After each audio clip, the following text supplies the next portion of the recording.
कोकणातील प्रत्येक अपडेट जाणून घेण्यासाठी आजच माझे कोकणच्या सोशल मीडिया प्लॅटफॉर्मला लाईक, फॉलो आणि सबस्क्राईब करा। राज्यासह संपूर्ण देशभरात श्रीरामनवमीचा उत्साह दिसून आलाय। देशभरातील विविध ठिकाणी राम जन्मोत्सव मोठ्या थाटात आणि उत्साहात साजरा करण्यात आला। राज्याचे उद्योगमंत्री उदय सामंत यांनी रत्नागिरी जिल्ह्यातल्या ग्रामीण भागातील गावांना भेट देऊन श्रीरामाचं दर्शन घेतलंय। रत्नागिरी तालुक्यातील पावस आणि गावडे आंबेरे येथे श्रीराम मंदिरामध्ये जाऊन त्यांनी मनोभावे दर्शन घेतलं। ग्रामस्थांनी ढोल ताशाच्या गजरात उद्योगमंत्री उदय सामंत यांचे स्वागत केले। श्रीरामनवमीच्या पावन पर्वात रत्नागिरीतील श्रीराम मंदिरात जाऊन मंत्री उदय सामंत यांनी प्रभू श्रीरामाचे मनोभावे दर्शन घेत आशीर्वाद घेतलेत। प्रभू रामचंद्राच्या दर्शनानं मन अतिशय प्रसन्न झाल्याची प्रतिक्रिया त्यांनी दिली। तसेच श्रीरामाच्या चरणी त्यांनी साकडं देखील घातलं। रत्नागिरी शहरातलं हे राम मंदिर हे पुरातन राम मंदिर आहे। काही वर्षापूर्वी उल्हास घोसाळकर यांच्या नेतृत्वाखाली याचा जीर्णोद्धार झाला आणि या रामनवमीच्या निमित्तानं रामाचा आशीर्वाद घेण्यासाठी, श्रीरामाचा आशीर्वाद घेण्यासाठी दरवर्षी मी या ठिकाणी येत असतो। त्याच पद्धतीने आज मी इथं आलेलो आहे। श्रीरामाचा आशीर्वाद घेण्यासाठी मंदिरात आलो। येत्या 1 महिन्यात रत्नागिरी बस स्थानकाचे लोकार्पण होणार असल्याचा विश्वास रत्नागिरी जिल्ह्याचे पालकमंत्री नामदार उदय सामंत यांनी व्यक्त केला आहे। मला आठवत असेल की मी काही वर्षापूर्वी असं सांगितलं होतं की रत्नागिरी शहर एवढ्या चांगल्या पद्धतीने विकसित करू की परदेशातले, परराज्यातले पर्यटक हे शहर बघायला येतील आणि असं शहर आपलं असलं पाहिजे ही भूमिका घेऊन रत्नागिरी शहरातून बाहेर जातील। त्याची प्रक्रिया सुरू झालेली आहे।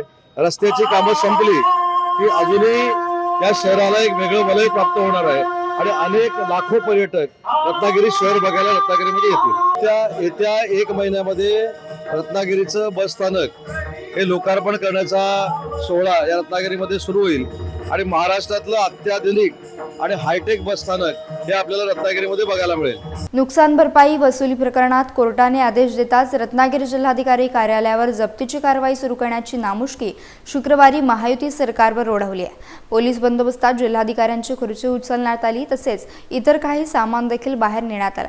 याचवेळी कारवाईची स्थगिती सरकारी वकिलांनी अर्ज केला, त्यावर जिल्हा न्यायालयानं 16 एप्रिलपर्यंत कारवाईला स्थगिती दिली आहे। या प्रकरणावर पालकमंत्री उदय सामंत यांनी भाष्य केलंय, पाहूयात। पहिली गोष्ट, एका उद्योजकाची काल मी पत्रकार परिषद बघितली।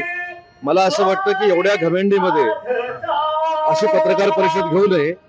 न्यायालयानं दिलेला जो निकाल आहे त्याचा आम्ही 100% आदर करतो, परंतु न्यायालयाचा निकाल दिल्यानंतर ज्या उद्योजकानं ज्या पद्धतीनं भावना व्यक्त केल्या आहेत या संस्कृतीला शोभेच्या अशा नाहीत।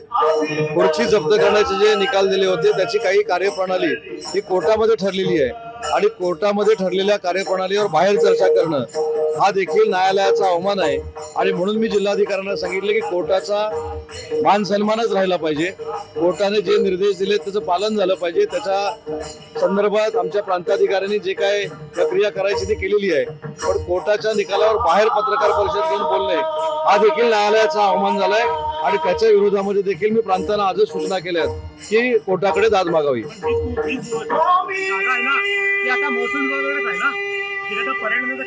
नाही, जागा कुठच्या विभागाकडे याच्यापेक्षा निकाल लागल्यानंतर प्रायव्हेट कंपनीनं त्याच्यावर टीका टिप्पणी करणं योग्य नाही। आम्हाला माहिती आहे त्या जागेवर काय करायचं, पर्यटन कसं विकसित करायचं, त्याच्यासाठी आम्हाला कोणाच्याही सल्ल्याची आवश्यकता नाही।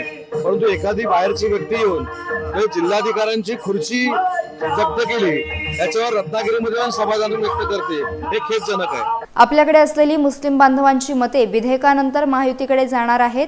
या भीतीपोटी मुस्लिम समाजात गैरसमज पसरवण्याचं षडयंत्र महाविकास आघाडीच्या नेत्यांनी आखलं, अशी टीका मंत्री उदय सामंत यांनी केली आहे। वक्फ बोर्डाचं जे बिल आहे हे पहिला आधी समजून घेतलं पाहिजे। ते काय मुस्लिम समाजाला किंवा धर्माला त्रास देण्यासाठी आणलेलं बिल नाही, उलट जे सर्वसामान्य मुस्लिम बांधव आहेत त्यांना न्याय देण्यासाठी आणलेलं ते बिल आहे। आणि ज्या जमिनींच्या नावावर व्यापार मांडला जातो त्या जमिनी खऱ्या अर्थानं जर मुस्लिम बांधवांच्या असतील तर त्यांच्याकडे द्यायच्या, त्याच्यावर अतिक्रमण झालं असेल तर त्याच्यावर कायदेशीर काही गोष्टी करायच्या, यासाठी आणलेले ते बिल आहे। परंतु काही लोकांना अशी भीती निर्माण झालेली आहे की मोदी ए सैगात नावाचा सैला ए मोदी नावाचा कार्यक्रम झाला। नागपूरमध्ये हज हाऊससाठी महायुतीच्या सरकारनं पैसे दिले। आता वक्फ बोर्डानं मुस्लिम समाजाला, सर्वसामान्य मुस्लिम समाजाला न्याय देण्याची भूमिका घेतली। त्याच्यामुळे खोटं बोलून आपल्याकडे जी मुस्लिम धर्माची मतं आली होती ती परत आता महायुतीकडे जातील या भीतीनं काही लोक आरोप प्रत्यारोप करतायत। परंतु या बिलाच्या संदर्भातली स्पष्ट भूमिका देशाचे गृहमंत्री अमित भाई शहानी लोकसभेमध्ये आणि राज्यसभेमध्ये मांडलेली आहे.